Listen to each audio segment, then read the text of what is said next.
తమ నాయకుడు జనసేన అధినేత పవన్ కళ్యాణ్ పై ప్రొద్దుటూరు ఎమ్మెల్యే రాచమల్లు శివప్రసాద్ రెడ్డి చేసిన వ్యాఖ్యలను తీవ్రంగా ఖండించారు ఆ పార్టీ నాయకులు మాదాసు మురళి. వైసీపీ నాయకులకు ప్రత్యేకించి ఎమ్మెల్యే రాచమల్లు శివప్రసాద్ రెడ్డికి బుద్ధి ప్రసాదించాలంటూ సింహాచలంలోని అప్పన్నను ఆయన వేడుకున్నారు. నా పేరు మాదాసు మురళి. నేను ప్రొద్దుటూరు జనసేన పార్టీ తరఫున నాయకుడిని. ఈరోజు నేను యొక్క మీడియా సమావేశం రావడానికి ముఖ్య కారణం ఏమనగా, ఈ వైసీపీ నాయకులకు ఒక మంచి బుద్ధి ప్రసాదించాలని చెప్పి విశాఖపట్నంలో గల సింహాచలంలో అయినటువంటి వారాహ నరసింహస్వామిని మొక్కుని రావడం జరిగింది.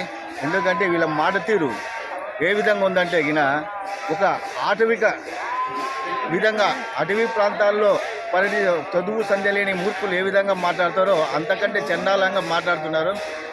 ఇకపోతే ఒక రాష్ట్ర అధ్యక్షుని పట్టుకొని ఒక ముఖ్యమంత్రి అయినటువంటి జగన్మోహన్ రెడ్డి గారిని 4వ పిల్లం నువ్వేనా అని సంబోధించినటువంటి రాచమల్లు గారు, ముందు మీ యొక్క నాయకుడు ఏ విధంగా మాట్లాడినాడో ఒకసారి తెలుసుకోవాలా.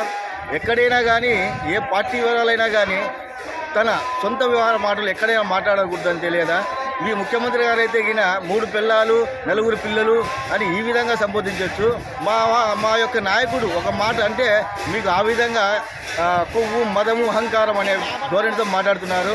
రాచమల్లు ప్రసాద్ రెడ్డి గారు, మీరు ఒక శాసనసభ్యుడు. మీకు అసెంబ్లీలో మీకు ఆ కొడాలి నానికి ఆ ప్లస్ మా బందర్ ఎమ్మెల్యే పేరి నాని గారికి ఇదే విధంగా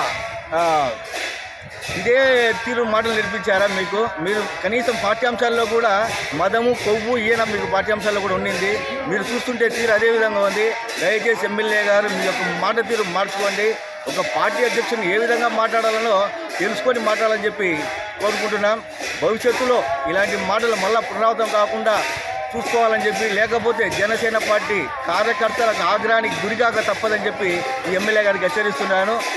ఇక మీరు చెప్తున్నారే ఈ యొక్క జగన్మోహన్ రెడ్డి గారిని చూసి అదేదో కారుతుందని చెప్పని, మాకు కారణం లేదండి.